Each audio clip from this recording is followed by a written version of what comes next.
అఖండ cinema తర్వాత మళ్ళీ అఖండ 2వా లేకపోతే అఖండ 3వా లేకపోతే అఖండని మించింది వస్తుందా ఇలాంటి అంచనాల్లో ఆల్మోస్ట్ బాలయ్య గారి అభిమానులే కాదు మొత్తం సినీ అభిమానులందరూ కూడా ఆ అంచనాల్లో ఉన్నారండి. అసలు బాలయ్య బాబుతో ఒక్కడితోనే చెయ్యాలి బోయపాటి అనే బాగా కరడు కట్టిన తీవ్రవాదులు కూడా ఉన్నారు అభిమానుల్లో. వాళ్ళకి మీ సమాధానం ఏంటి? నెక్స్ట్ పిక్చర్ ఎప్పుడు ఏంటి సార్? కన్ఫర్మ్ బాలయ్య గారితో అఖండ 2 అనేది ఉందండి.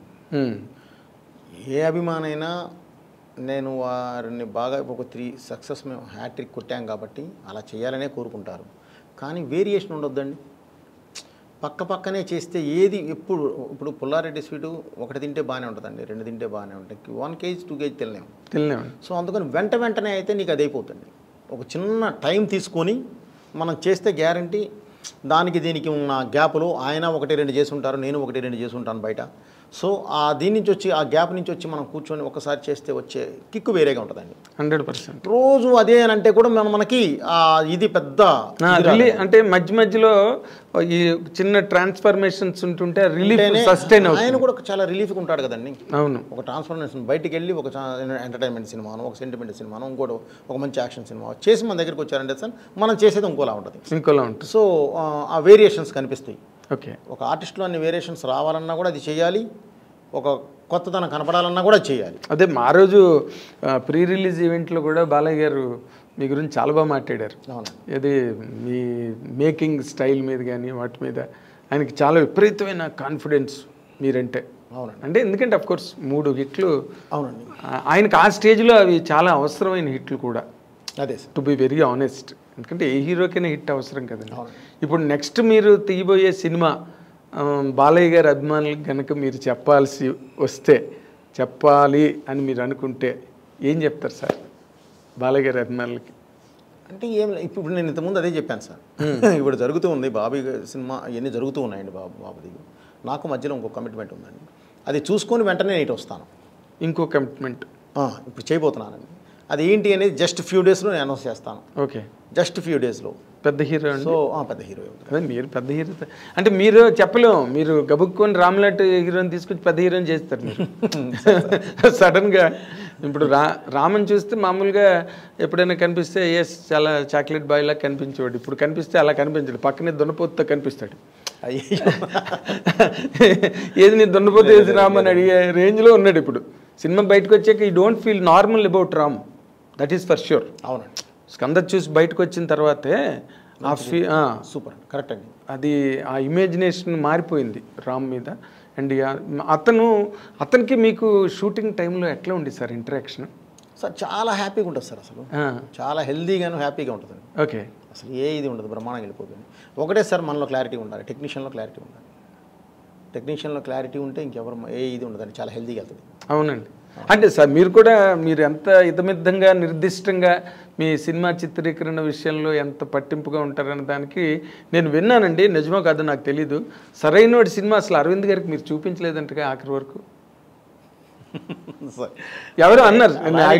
ఎవరో అనడం అని కాదు సార్, నాకు వేరే సినిమాలో చూపించడాలు కొంత అయిన తర్వాత వాళ్ళతో అది నాకు అసలు అలవాటు లేదండి.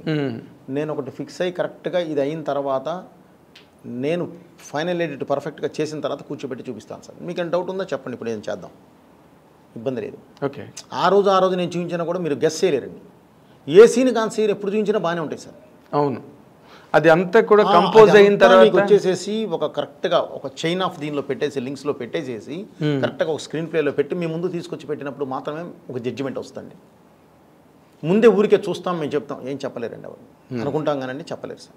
అక్కడ అది మనం చీట్ చేసినట్టు అవుతుంది. ఓకే, సో ఫైనల్గా చూసినప్పుడు ఒక్కసారి నాన్న ఇది ఇక్కడ ఏదైనా తేడా ఉంది, డైరెక్ట్ గారు ఇక్కడ ఏదైనా చిన్న ఇది ఉంది, అది ఒకసారి చూడండి, ఈజీ నాకు.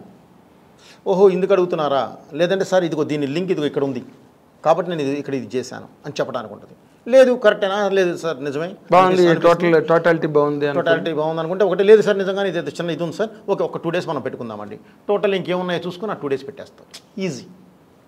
అదే వాళ్ళకి చెప్పడానికి ఈజీ, మీకు చూపించడానికి ఈజీ, వాళ్ళు చెప్పిన తర్వాత మీరు కరెక్ట్ చేసుకోవడానికి కూడా ఈజీ అండి. అలా కాకుండా ఇవాళ చూసావు, ఒక ఇంటర్వెల్ దాకా అయింది, కొంతవరకు ఉంది చూసావు, ఇప్పుడే జడ్జ్ చేయలేరు, ఏం చెప్తారు, చూస్తారంతే.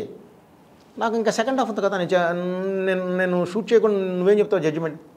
కరెక్ట్. ఎవరైనా సరే సార్. అవును, మీ ఫస్ట్ హాఫ్లో లాక్లన్నీ సెకండ్ హాఫ్లో ఉంటాయి కాబట్టి ఎలా పడితే అలా చూపించి కూడా వేస్ట్ అండి. ఊరికి చూపించామంటే చూపించాము అంతే. అది ఎందుకు? అది అందుకని ఏంటంటే నేను ఆయనకి ఇదే చెప్పానండి, గురుగారు నాకు జడ్జిమెంట్ కావాలి. జడ్జిమెంట్ కావాలంటే నువ్వు రోజుకోసారి చూసే జడ్జిమెంట్ రాదు. ఇది ఆల్రెడీ చూసాను. ఎన్నిసార్లు ఒక ఎంటర్టైన్మెంట్ సీన్ ఉందండి, ఒకసారి చూసావు నవ్వావు, రెండోసారి చూసావు నవ్వావు, మూడోసారి చూసావు నవ్వావు, నాలుగోసారి చూసావు నవ్వావు, ఐదోసారి చూసావు ఆల్రెడీ చూసాం అనుకుంటావు, ఆరోసారి నేను చక్కలికి పెట్టాలి. ఎందుకు వస్తుంది సార్ నవ్వు? సో అన్నిసార్లు నీకు, ఎందుకంటే నువ్వు ఇక్కడ చూస్తున్నావు, దానికి తర్వాత ఒక ఆర్ఆర్ యాడ్ అవుద్ది, అద్భుతమైన నీకు ఇది యాడ్ అవుద్ది, వాయిస్ యాడ్ అవుద్ది, డబ్బింగ్ యాడ్ అవుద్ది. ఇవన్నీ యాడ్ అయినప్పుడు ఒక డిఏ, కలర్ఫుల్ డిఏ యాడ్ అవుద్ది. ఇవన్నీ యాడ్ అయినప్పుడు ఉండే నీకు లుక్ కను మామూలుగా చూసేదానికి చాలా తేడా ఉంటుందండి. కరెక్ట్ అండి, కరెక్ట్. అదైతే ముందు అరవింద్ గారికి ఇప్పుడు మీరు ఏది చూసినా కూడా నన్ను జడ్జ్ చేయలేనప్పుడు ఎందుకు చూడటం? ఇప్పుడు వద్దు, మీరు పొల్యూట్ అవ్వద్దు. మీరు ఒకేసారి చూసినప్పుడు మీకు నువ్వు ఒక ఆడియన్లో చూసావు, మీకు ఒక జడ్జిమెంట్ ఉంటుంది. సో అందుకని నేను ఫస్ట్ నుంచి నేను బాలయ్య గారికి కూడా ఫైనల్లో చూపిస్తానండి. అంతేనా? ఫైనల్గా చూపిస్తాను సార్. బేసిక్గా ఆయనకి నాకున్న బాండింగ్ వేరండి. ఆయన అసలు కథ కూడా అడగడు, వద్దు పోయి పెడగారు, మీరున్నారు చూసుకుంటారు నాకెందుకు అంటాడు ఆయన. ఓకే. సో ఆయనకి నాకున్న నమ్మకం అండి, మా మధ్యలో ఉన్న బాండింగ్ అది. ఓకే. సో ఇంకా ఎక్కువ రెస్పాన్సిబిలిటీ కదా, నువ్వేం చెప్పొద్దు నాకు, నువ్వే చెయ్యి. అది నిజంగానే బరువు కోసం అనండి ఆయన. నాకెందుకు భయపడుతున్నాడు కదా అని ఆయనకు ఒక నమ్మకం ఉంటుంది. నమ్మకాన్ని నేను నిలబెట్టుకుంటూ వచ్చాను కాబట్టి ఆయన ఇంకా బాగా నమ్ముతాడు. ఇప్పుడు మీరు మామూలు రెగ్యులర్ క్యారెక్టరైజేషన్ అయితే ఒక పద్ధతి అండి, అఖండలో ఈ క్యారెక్టర్ ముందు బాలయ్య బాబు గారికి చెప్పారా? అఘోరా క్యారెక్టర్. ఓకే. చెప్పిన తర్వాత షూట్కి వెళ్ళారా? 1 minute సార్ ఆయన వినింది. బాబు ఇప్పటివరకు మనం 2 ఇలా చేసాము, సోషల్ ఫార్మాట్ చేసాము, ఇప్పుడు సోషల్ ఫార్మాట్ 2.5 hours కష్టమైపోద్ది, మరి ఏం చేద్దామండి. నేను ఇలా అఘోరా క్యారెక్టర్ అనుకుంటున్నాను. అఘోరా అంటే విభూతి పూసుకొని హెయిర్ పెంచి వచ్చి ఇదే అన్నాడు. అవును బాబు, కాకపోతే బాలయ్య బోయపాటి ఉంటారు కదా బాబు. కుట్టారుగా, బాలయ్య బోయపాటి అలా ఉంటారు కదా. నిజమేనండి, మీ ఇష్టం, ఎప్పుడు గెటప్ చెక్క ఎప్పుడు వెళ్ళిపోతాం, ఇంతే జరిగింది.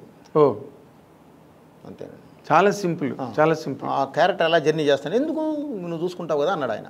ఓకే, అంతే, చూసుకోండి, తర్వాత మనం గెటప్ అంతప్పుడు కావాలంటే అప్పుడు ఏదైనా ఊరికే నేను ఎలా వెళ్ళాలి చెప్పండి నాకు చాలు అంటే అది నమ్మకం అండి, షీర్ ఫెయిత్ మీ మీద ఉన్న నమ్మకం అండి. అంతే, ఆ నమ్మకం ఉన్నప్పుడు మనం చాలా బాగా ఇంకెక్కువ వేసుకుంటామండి మా భుజాన. అది ఒక రకంగా హెవీ వెయిటేనండి. ఇప్పుడు కథ విని బాగోలేదు, ఇది మార్చండి, ఇలా మార్చండి అంటే అప్పుడు సమానమైన నిష్పత్తి ఉంటుంది రెస్పాన్సిబిలిటీ. ఇప్పుడు అంతా మీదే, మంచి అయినా చెడైనా. సో మీరు ఆ యాంగిల్లో మళ్ళీ సింగిల్ హ్యాండ్ ఫైటే కదా మీది. మరి దాన్ని మీరు ఎంజాయ్ చేస్తారండి బాగా బాగా. ఎలా? ఎందుకంటే నేను రీమేక్ చేయలేను సార్. రీమేక్ చూపిస్తే నాకు కిక్ రాదు. నాకు రోజు స్ట్రగుల్ పడాలి. అమ్మ ఈ షాట్ ఎలా తీయాలి, ఇది ఇలా పెట్టాలి, ఇది మార్చాలి, బ్లాక్ మార్చాలి, నుంచి ఇది బయటికి తీయాలి. ఆ కిక్ ఉన్నప్పుడే నేను డైరెక్టర్గా బతికున్నట్టండి.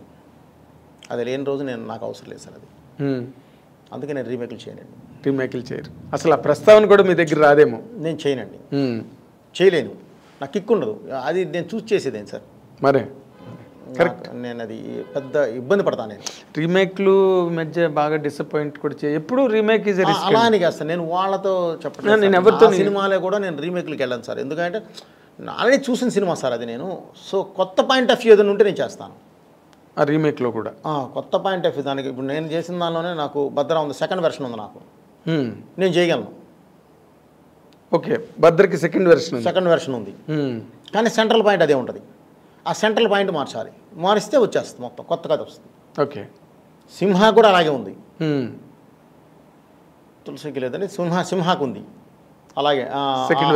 ఇదే ఉంటుంది, సెకండ్ వెర్షన్ ఉంటుంది. సెకండ్ అంటే అదర్ వెర్షన్, ఇంకో రకంగా కూడా తీయచ్చు సినిమా. ఓకే, అదర్ వెర్షన్ అలా ఇంకేదన్నా నేను వెళ్ళినప్పుడు చేయగలను. కాదు సార్, దాన్ని ఎవరు డిసైడ్ చేస్తారు? మీకు మీరే డిసైడ్ చేసుకుంటారు కదా సార్, 2 వెర్షన్స్ ఉన్నప్పుడు. అంతే కదా సార్. అమ్మ మీరు మామూలు కారండి.